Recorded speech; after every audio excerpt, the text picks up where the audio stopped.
د پاکستان د مرکزی حکومت د ټیکسونو ادارې BR د بهر نه راغښتونکو گاډو باندې ریګولیټری ډیوټي یا مالیه ختمه کړې. واغستونکو د گاډو کاروباریان وایي چې د مارچ په اخره کې دغه اعلان شوی، خو تر اوسه گاډي نه دي ارزان شوی. اقتصاد پوهان وایي چې په پاکستان کې د سود د شر د زیاتوالي او د ډالر په مقابله کې د پاکستاني روپیا د بې قدرۍ او ورسره په مارکیټ کې د رصد او طلب وجې د گاډو په قیمتونو اثر نه دی شوی. گاډي غستونکو راجا محمد افریدی وایي چې په گاډو د ټیکسونو د ختمېدو د اعلان وروسته یې 2 میاشتې انتظار وکړو چې د گاډو قیمتونه به راکم شي، خو د گاډو قیمتونو کې څه فرق نه دی راغلی. دوی په خبرو کې ویل چې نوې گاډي نشي غسته او استعمال شوی گاډي د 19 یا 20 لک روپیو نه کم نه ملاويږي او اوس مجبور دي چې په مارکیټ کې زوړ گاډي واخلي. د مای په 15 نیټه د پاکستان د ټیکسونو مرکزی ادارې ویلو چې په درآمده گاډو ریګولیټری ډیوټي د مارچ د میاشتې پورې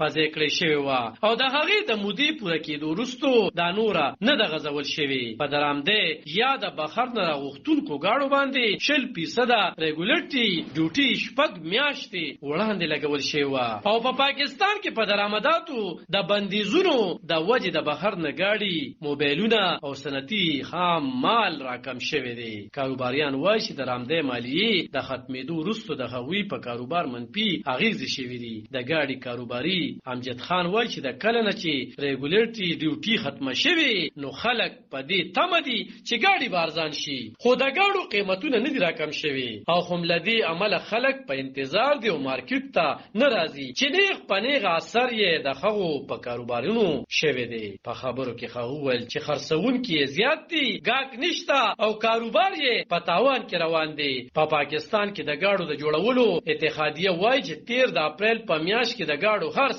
52% کم شوی او په کلیز بنیادونو په دې کې 80% کمی راغلی دی. د اتحادیه په وینا د روان مالی کال په 13 میاشتو کې د جولای نه تر اپریل پورې 1,14,000 گاډي خرڅ شوي دي او 13 کال هم په دې موده کې 2,20,000 گاډي خرڅ شوي وو. اقتصاد پوهان وایي چې د پټرولو د بیو د زیاتوالي او په ملک کې د گاډو د پیداوار د کمی په وجه هم د گاډو بیې زیاتې دي. علب خان شیرپو دلبر نیوز 400